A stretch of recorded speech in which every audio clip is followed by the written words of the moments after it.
Hi friends, ನಾನು Shankar Babu. Halebidu like ಮಾಡಿ, share ಮಾಡಿ, ಸಬ್ಸ್ಕ್ರೈಬ್ ಮಾಡಿ, ಕಮೆಂಟ್ಸ್ ಮಾಡಿ. ಹಳೆಬೀಡು ದೇವಸ್ಥಾನ ಹೊಯ್ಸಳೇಶ್ವರ ದೇವಸ್ಥಾನ. ಇದು ರಾಯಲ್ ಎಂಟ್ರೆನ್ಸ್, ರಾಜರು ಮಾತ್ರ ಬರುವ ರಾಯಲ್ ಎಂಟ್ರೆನ್ಸ್ ಅಂತ. ಇದು ಬರುವಾಗ ಲೆಫ್ಟ್ ಸೈಡಲ್ಲಿ ಒಂದು ಗಣೇಶ ಪ್ರತಿಮೆ ಇದೆ ನೋಡಿ. ಇಲ್ಲಿ ಕೈ ಮುಗಿದು ಎಂಟ್ರೆನ್ಸ್ ಹೋಗುವುದು.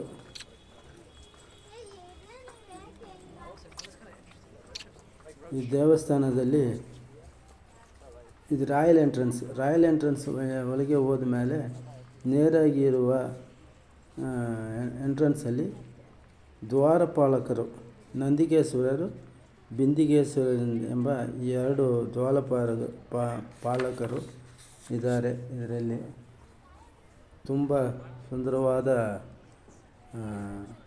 ಪ್ರತಿಮೆಗಳು. ಇದು ಹೊಯ್ಸಳ ಟೆಂಪಲ್ ಅಂತ. ಹೊಯ್ಸಳರ ಮನೆ ದೇವರು. ಇದು ಜೋಡಿ ಟೆಂಪಲ್. ಇದು ಎರಡು ಟೆಂಪಲ್ ಜಾಯಿಂಟ್ ಆಗಿರುತ್ತೆ. ಎರಡು ನಂದಿ,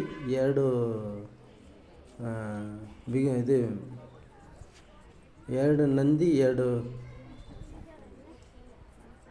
ಲಿಂಗಗಳು ಪ್ರತಿಷ್ಠಾಪನೆ ಮಾಡಿದ್ದಾರೆ ಇಲ್ಲಿ. ಈ ಜೋಡಿ ಟೆಂಪಲನ್ನು 1121ನೇ ಇಸ್ವಿಯಲ್ಲಿ ಸ್ಟಾರ್ಟ್ ಮಾಡಿದ್ದಾರೆ. 190 ವರ್ಷ ಕಟ್ಟಿದ ದೇವಸ್ಥಾನ ಇದು. 190 ವರ್ಷ ಕಟ್ಟಿದ್ದಾರೆ ಈ ದೇವಸ್ಥಾನ. ಈ ದೇವಸ್ಥಾನ ಕಟ್ಟಿದ ಮೇಲೆ ಇದು ಮಾಲಿಕಾಪುರ್ ಎಂಬ ಒಂದು ಮಂತ್ರಿ ಸೈನ್ಯಾಧಿಪತಿ ಬಂದು ಇದನ್ನು ಹೊಡಿತಾನೆ. ಅದು ಹೊಡೆದ ಮೇಲೆ ಇದು ಆಲಾದ ಬೀಡಾಗಿ ಹೆಸರು ವಾಸಿಯಾಯಿತು. ಇದು ಆಲಾದ ಬೀಡು ಅಂತಲೇ ಇದು ಈಗ ಹಳೆಬೀಡು ಆಗಿರೋದು. ಫಸ್ಟ್ ಇದರ ಹೆಸರು ದ್ವಾರ ಸಮುದ್ರ, ಹಳೆ ಹೆಸರು ದ್ವಾರ ಸಮುದ್ರ ಅಂತ. ಈ ದೇವಸ್ಥಾನ ಜೊತೆ ಈ ಹೊಯ್ಸಳರು ಬೇಲೂರು ಚೆನ್ನಕೇಶವ ದೇವಸ್ಥಾನ, ಹಳೆಬೀಡು ಹೊಯ್ಸಳೇಶ್ವರ ದೇವಸ್ಥಾನ, ಸೋಮನಾಥಪುರ ಕೇಶವ ದೇವಸ್ಥಾನ ಅಂತ 3 ದೇವಸ್ಥಾನ ಕಟ್ಟಿದ್ದಾರೆ ಒಂದೇ ಟೈಮಲ್ಲಿ. ಹೊಯ್ಸಳರ ದೇವಸ್ಥಾನ ರಾಜಮಂದ್ರಿ ಕೇತಮಲ್ಲು ಎಂಬವರು ಈ ದೇವಸ್ಥಾನವನ್ನು ಕಟ್ಟಿದ್ದಾರೆ. ಈ ದೇವಸ್ಥಾನ 2 ದೇವಸ್ಥಾನ ಅಂತ ಹೇಳ್ದಲ್ಲ. ಒಂದು ರಾಜರ ಹೆಸರಲ್ಲಿ ಹೊಯ್ಸಳೇಶ್ವರ ದೇವಸ್ಥಾನ ಅಂತ, ಎರಡನೇದು ರಾಣಿಯಲ್ಲಿ ಹೆಸರಲ್ಲಿ ಶಾಂತಲೇಶ್ವರ ದೇವಸ್ಥಾನ ಅಂತ 2 ಹೆಸರು ವಾಚ್ಯಾಗಿದೆ ಇಲ್ಲಿ. 1316, 1327 2 ಟೈಮಲ್ಲಿ ಈ ದೇವಸ್ಥಾನ ಅಟ್ಯಾಕ್ ಮಾಡಿದ್ದಾರೆ. ಅಲಾವುದ್ದೀನ್ ಖಿಲ್ಜಿ ಎಂಬ ಮುಸ್ಲಿಂ ರಾಜರು ಅವರ ಸೈನ್ಯ ತಲಪತಿ ಮಾಲಿಕಾಪುರ್ ಎಂಬವರು ದಾಳಿ ಮಾಡಿದ್ದಾರೆ. 2 ಸಲ ಈ ದೇವಸ್ಥಾನ ದಾಳಿ ಮಾಡಿದ್ದಾರೆ. ಅವರ ಐಡಿಯಾ ಏನಂದರೆ ಇಲ್ಲಿರುವ ಬಂಗಾರ ಮತ್ತು ಚಿನ್ನ ಒಡವೆಗಳು ಅದನ್ನು ಹೊಡೆಯೋದೆ. ಈ ದೇವಸ್ಥಾನದಲ್ಲಿ ಅದು ಇರ್ಬೋದು ಅಂತ ಈ ಕಲ್ಲುಗಳೆಲ್ಲ ಕಿತ್ತು ಹಾಕಿ ಅವರು ಕೈಲಾದಷ್ಟು ಹಾನಿ ಮಾಡಿದ್ದಾರೆ. 2 ಸಲ ದಾಳಿ ಆಗಿದೆ. ಅರಣ್ಮನೆ ತುಂಬ ಸುಂದರವಾದ ಅರಣ್ಮನೆಯನ್ನು ನೆಲಸಮ ಮಾಡಿದ್ದಾರೆ. ಈಗ ನೆಲಸಮ ಮಾಡಿರುವ ಜಾಗ ಮಾತ್ರ ಇರುತ್ತೆ, ಅಲ್ಲಿ ಯಾವುದೇ ಪ್ಯಾಲೇಸ್ ಇಲ್ಲ. ಈ ದೇವಸ್ಥಾನ 11 ಲೈನ್ ಇರುವ ವಿಗ್ರಹಗಳು ಇದೆ. ಈ ದೇವಸ್ಥಾನ ನಕ್ಷತ್ರ ಆಕಾರದಲ್ಲಿ ಇದೆ. ಹೊಯ್ಸಳೇಶ್ವರ ದೇವಸ್ಥಾನ ನಂದಿ ಈ ಇಂಡಿಯಾದಲ್ಲಿಯೇ ಭಾರತದಲ್ಲಿಯೇ ಏಳನೇ ನಂದಿಯಂತೆ. ಒಂದೇ ಕಲ್ಲಲ್ಲಿ ಮಾಡಿರುವ ಕೆತ್ತಿಲಾಗಿದೆ ಒಂದು ನಂದಿ ಇದು. ಶಾಂತಲೇಶ್ವರ ದೇವಸ್ಥಾನ ನಂದಿ 6ನೇ ಸ್ಥಾನ ಹೊಂದಿದೆ. ಈ ನಂದಿ ಅಲಂಕಾರ ಮಾಡಿದ್ದಾರೆ, ತುಂಬ ಸುಂದರವಾಗಿ ಅಲಂಕಾರ ಮಾಡಿದ್ದಾರೆ. ಈ ನಂದಿ 900 ವರ್ಷ ಹಳೆಯ ನಂದಿ. ಈ ನಂದಿಯನ್ನು ಒಂದೇ ಕಲ್ಲಲ್ಲಿ ಪಾಲಿಶ್ ಮಾಡಿದ್ದಾರೆ. ಗ್ರಾನೈಟ್ ಕಲ್ಲುಗಳು ಇವೆಲ್ಲ. ನೋಡೋಕ್ಕೆ ಬೇರೆ ಲೆವೆಲ್ ಆಗಿದೆ ಇದು. ಸುಂದರವಾದ ನಂದಿ. ಪಾಲಿಶ್ ಮಾಡೋಕ್ಕೆ ಆವಾಗ ಕಾಲದಲ್ಲಿ ಏನಕ್ಕಿದ್ರೋ ಏನೋ ಗೊತ್ತಿಲ್ಲ. ಇವಾಗಲೂ ಹಂಗೆ ಸುಂದರವಾಗಿ ಶೈನಿಂಗ್ ಆಗಿ ಇದೆ. ಈ ದೇವಸ್ಥಾನ ಮುಖ್ಯತ್ವ 2 ಲಿಂಗಗಳು. ಇಲ್ಲಿ 108 ಕಂಬಗಳು ಇದೆ. ಇದರಲ್ಲಿ 84 ಶಿಲಾಬಾಲಿಕೆಗಳು ಇತ್ತು. ಅದರಲ್ಲಿ 14 ಮಾತ್ರ ಇವಾಗ ಇದೆ. ಉಳಿಕೆ ಇರೋದೆಲ್ಲ ಶಿಥಿಲವಾಗಿರುವ 14 ವಿಗ್ರಹ ಮಾತ್ರ ಇಲ್ಲಿ ಬಿಟ್ಟಿದ್ದಾರೆ. ಉಳಿಕೆ ಇರೋ ಎಲ್ಲ 60 ಲಿಂಗಗಳು ಶಿಲಾಪಾಲಿಕೆಗಳನ್ನು ಆಂಗ್ಲೇಯವರು ತಗೊಂಡು ಹೋಗಿ ಅವರು ಮ್ಯೂಸಿಯಮ್ಮಲ್ಲಿ ಇಕ್ಕಿದ್ದಾರಂತೆ.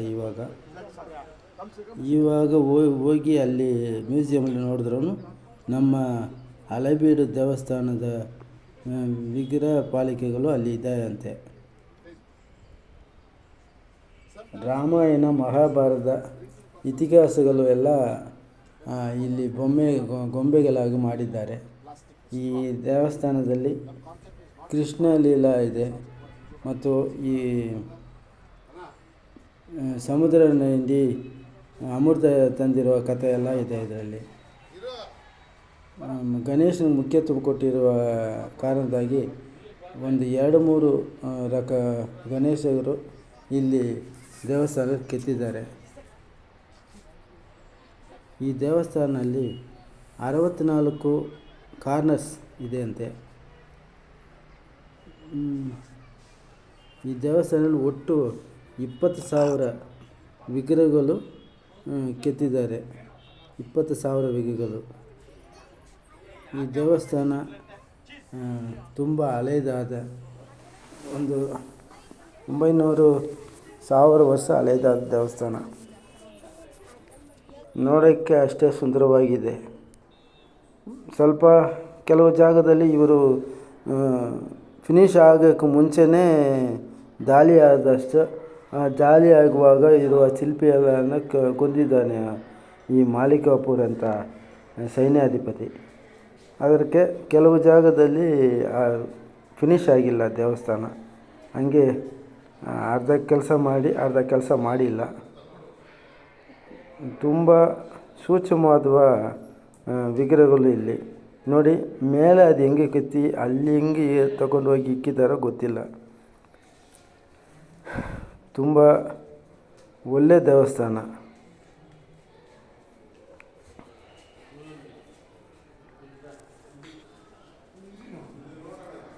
ಈ ಕಾಲದಲ್ಲಿ ಮಿಷಿನಲ್ಲಿ ಕೆಲಸ ಮಾಡಿದ್ರೇ ತುಂಬ ಸುಂದರವಾಗಿ ಬರಲ್ಲ. ಹಂಗೆ ಸ್ವಲ್ಪ ಮಾರ್ಕ್ ಬರುತ್ತೆ. ಆ ಕಾಲದಲ್ಲಿ ಇಷ್ಟು ಶೈನಿಂಗ್ ಆಗಿ, ಇಷ್ಟು ನುಣ್ಣವಾಗಿ, ಇಷ್ಟು ಚಿಕ್ಕ ವಿಗ್ರಹಗಳೆಲ್ಲ ಹೆಂಗೆ ಮಾಡಿದ್ದಾರೋ ಗೊತ್ತಿಲ್ಲ. 190 ವರ್ಷ ಕಟ್ಟಿದ್ದಾರಂತೆ ಈ ದೇವಸ್ಥಾನ. ಅದನ್ನೇ ಗ್ರೇಟ್ ಅಂತ ಹೇಳ್ಬೋದು. ಯಾಕಂದರೆ 15 ವರ್ಷ 20 ವರ್ಷಕ್ಕೆ ಒಂದು ರಾಜರು ಮಾಡ್ತಾಯಿದ್ದರೆ ಹೆಂಗೆ ಮಾಡೋದು. ಈ ಕಾಲದಲ್ಲಿ ಒಂದು ರೋಡ್ ಹಾಕೋಕ್ಕೆ ಒಂದು 10 ವರ್ಷ ಮೇಲೆ ಆಗುತ್ತೆ.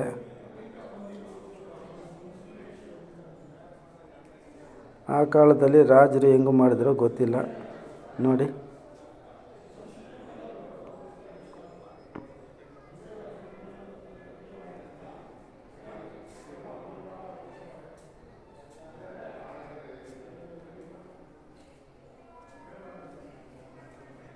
ಆ ಕಾಲದಲ್ಲಿ ಯಾನೆಗಳು ಏನುಗಳು ಬಂದು ಎಲಿಫೆಂಟ್ ಬಂದು ಒಂದೊಂದು ಕಲ್ಲನ್ನು ಎತ್ಕೊಂಡು ಬಂದಿರೋಕ್ಕೆ ಈ ದೇವಸ್ಥಾನದಲ್ಲಿ ಹನ್ನೊಂದು ಲೈನಲ್ಲಿ ಫಸ್ಟ್ ಲೈನಲ್ಲಿ ಎಲಿಫೆಂಟ್ದ ಸಾರಾಗಿ ಒಂದು ಬಂದು ಎತ್ಕೊಬಂದು ಕೊಟ್ಟಿರುವ ಥರ ಒಂದು ಕೆತ್ತನೆ ಮಾಡಿದ್ದಾರೆ ಅದರಲ್ಲಿ.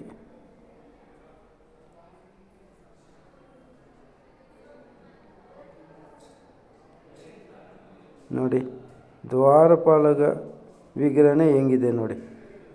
ಈಗ ಒಂದು ದಿನ ಆಗುತ್ತಾ ಈ ದೇವಸ್ಥಾನ ವಿಗ್ರಹಗಳು ಕೆತ್ತೋಕ್ಕೆ?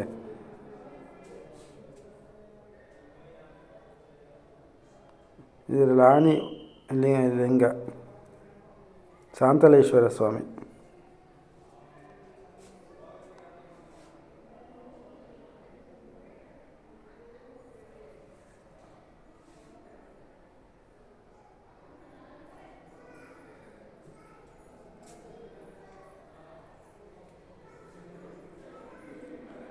ಇವಾಗ ನೆಕ್ಸ್ಟು ಶಾಂತಲೇಶ್ವರ ಆಯಿತು. ಈಗ ನೆಕ್ಸ್ಟ್ ಹೋಗೋದು.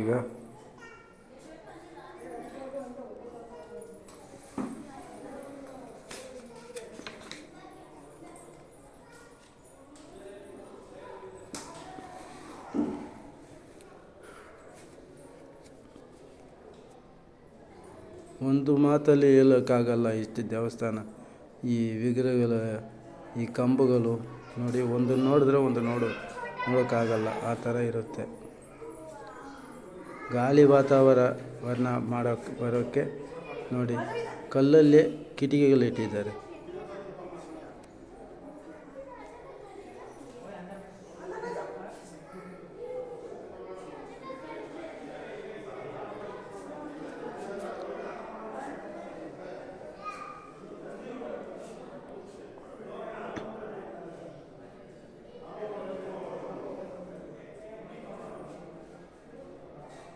ಕಿಟಕಿಗಳು ಇದೆಲ್ಲ ಕಲ್ಲೇ, ಮರಣ ಇದೆ ಏನೂ ಇಲ್ಲ, ಎಲ್ಲನೂ ಕಲ್ಲೇ. ಈ ಕಾಲದಲ್ಲಿ ಕಬ್ಬಿನಲ್ಲಿ ಮಾಡ್ತಾರೆ.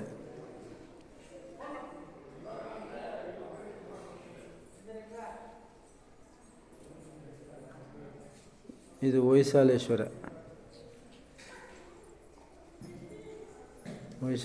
ಲಿಂಗ. ಇದು ಇಲ್ಲಿ ಕ್ಯಾಮ್ರಾ ಯೂಸ್ ಮಾಡಬಾರ್ದು ಅಂತ ಹೇಳೋಕ್ಕೆ ಸ್ವಲ್ಪ ನೋಡಿ ತೋರಿಸಿದ್ದೀನಿ ಅಷ್ಟೇ. ಹೊಯ್ಸಳೇಶ್ವರ ಲಿಂಗ ಇದು. ಎರಡು ದೇವಸ್ಥಾನ, ಜೋಡಿ ದೇವಸ್ಥಾನ ಅಲ್ಲ ಇದು. ರಾಣಿ ಮತ್ತು ರಾಜರು ಸಪ್ರೇಟಾಗಿ ಕೈ ಮುಗಿಬೇಕು ಅಂತ ಸಪ್ರೇಟ್ ದೇವಸ್ಥಾನ ಇದೆ ಇಲ್ಲಿ. ಇಲ್ಲಿರುವ ಕೆತ್ತನೆಗಳೇ ಅವರು ಕಿತ್ಕೊಂಡು ಹೋಗಿರೋದು.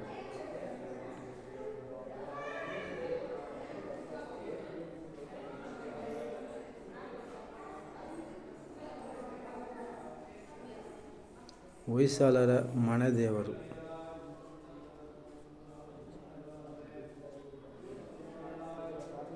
ಹೊಯ್ಸಳೇಶ್ವರ.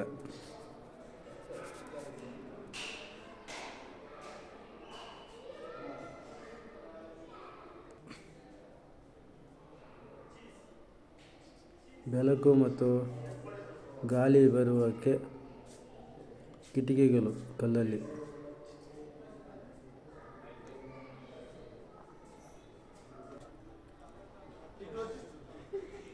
ಡ್ರೆಸ್ಸಲ್ಲಿ ಎಷ್ಟು ಮೇಕಪ್ ಮಾಡಿದ್ದಾರೆ. ಈ ಕೈ ಮಾಲಿಕಾಪುರದು ಅವನು ಕಟ್ ಮಾಡಿರೋದು. ಇದನ್ನು ಬೇರೆ ಕೈ ಇಕ್ಕೋಕ್ಕೆ ಆಗ್ತಾಯಿಲ್ಲ ಅಂತೆ. ಇಟ್ಟು ನೋಡಿದ್ದು ಅದು ಇದ್ದಿಲ್ಲ. ಅದು ಇವಾಗ ಇರೋ ಕಲ್ಲನ್ನು ಅದಕ್ಕೆ ಹಾಕಿದ್ರೆ ಆ ಸೆಲೆನೇ ಬೀಳೋಕ್ಕೆ ರೆಡಿ ಆಗತ್ತೆ ಅಂತ ಅದನ್ನು ಇದು ಮಾಡಿಲ್ಲ. ಇದು ನೋಡಿ, ಇದು ಶಾಂತಲೇಶ್ವರ ನಂದಿ. ಅಲಂಕಾರ ಜಾಸ್ತಿ ಇದೆ ನೋಡಿ. ಅಲಂಕಾರ ಜಾಸ್ತಿ ಇರೋಕ್ಕೆ ಇದು ಶಾಂತಲೇಶ್ವರ ನಂದಿ. ಹೊಯ್ಸಳ ನಂದಿಯಲ್ಲಿ ಅಲಂಕಾರ ಇರುವುದಿಲ್ಲ.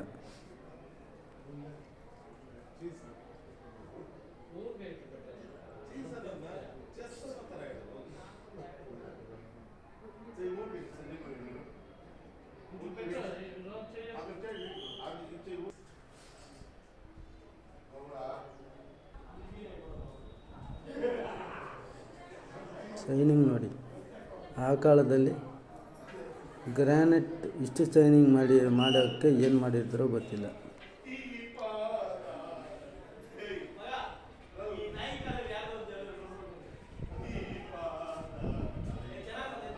ಹೊಯ್ಸಳ ರಾಜರ ದೇವಸ್ಥಾನ.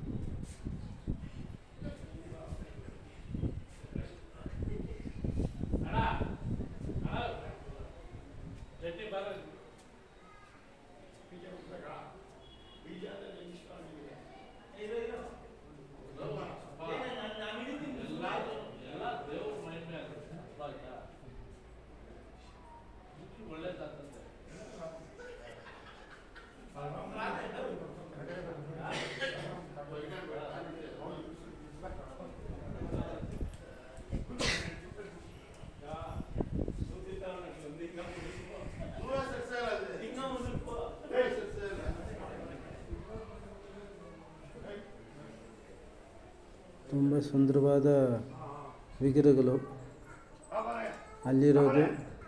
ಹೊಯ್ಸಳೇಶ್ವರ ನಂದಿ.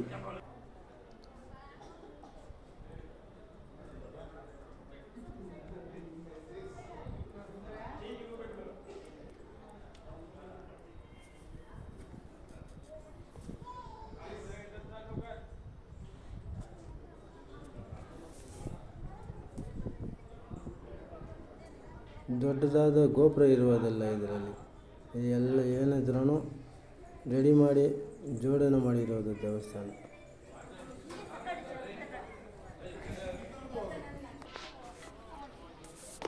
ಟೂರಿಸ್ಟ್ ಪ್ಲೇಸ್ ಅಂತ